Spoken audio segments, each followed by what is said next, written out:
Big బాస్లో రచ్చ అయితే మొదలైపోయింది. ఎప్పుడెప్పుడు చాలామంది కూడా ఎదురు చూస్తున్నది ఏదైనా ఉంది అంటే ఒకటి మండే నామినేషన్స్, ఇంకొకటి ఏంటంటే ఫైట్లు అనమాట. ఫైట్ల టాస్క్లో ఎందుకు ఇది వెయిట్ చేస్తారు ఆడియన్స్ అంటే అక్కడ రచ్చ మామూలుగా ఉండదు కాబట్టి ఈ విషయంలో మాత్రం జనాలంతా కూడా కళ్ళు పెద్దవి చేసుకున్న వారు చూస్తుంటారు. అయితే ఇప్పుడు ప్రోమోలో చూసుకున్న మనకి ఎపిసోడ్లో జరిగే సిచ్యువేషన్ ఏంటి అంటే కనుక మనకి ఏంటంటే సోనియా మరి అదేవిధంగా ఆర్జే శేఖర్ భాష మధ్య అయితే మాటల యుద్ధం అనేది జరిగిందని చెప్పుకోవాలి. ఒక పక్క చూసుకున్నట్లయితే స్విమ్మింగ్ పూల్ జలకాలు అలాగే కుప్పిగంతులు అయితే స్టార్ట్ అయిపోయింది. ఆరెంజ్లతో ఆట ఆడుకుంటుండగా సోనియా ఆకుల అభ్యంతరం అనేది చెప్పిందనమాట. దాంతో శేఖర్ భాషకి అయితే ఒళ్ళు మండింది. బిగ్ బాస్ రూల్స్లో ఆరెంజ్లతో ఆడకూడదని ఏమైనా రాశారా అని లాజిక్లు అయితే లాగుతున్నాడు మనోడు. బుద్ధి లేకపోతే అక్కడ తినడానికే ఉండదు, అలాంటిది తినేవాటితో ఆటలేంటో నాకైతే అర్థం కాలేదు.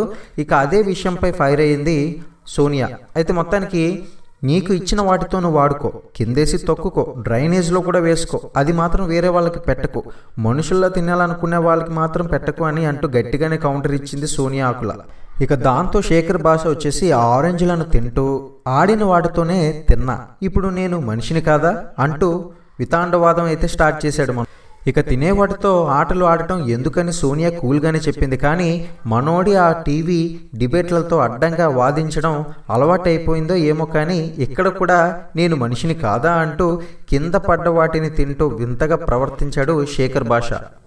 గతంలో ఇలాంటి ఓవర్ యాక్టింగ్ చేసిన వాళ్ళని ఆడియన్స్ అయితే ముందే పంపించేసేవారు. మరి దీని పట్ల మీ యొక్క అభిప్రాయం ఏంటనేది అయితే ఒకసారి కింద కామెంట్ సెక్షన్లో తెలియజేయండి. సబ్స్క్రైబ్ చేసుకుని లైక్ చేయడం మాత్రం మర్చిపోకండి. ఇక ఆ తర్వాత హౌస్లో ఉన్న 6 కంటెస్టెంట్స్కి పట్టుకునే వదలండి అంటూ తొలి టాస్క్ అయితే ఇచ్చారు. ఆ టాస్క్లో గెలిచిన దాన్ని బట్టే హౌస్మేట్స్కి రేషన్ అయితే రాబోతుందన్నమాట. మొత్తానికి దీన్ని బట్టి కూడా ఒక క్లారిటీ అయితే వచ్చేసింది. మరి మొత్తానికి ఇందాక చెప్పినట్లుగా ఫిజికల్ టాస్క్లో మాత్రం ఇందాక చెప్పినట్లుగా నిఖిల్ మరి అదేవిధంగా నైనిక అయితే సూపర్గా ఆడారని చెప్పుకోవాలి.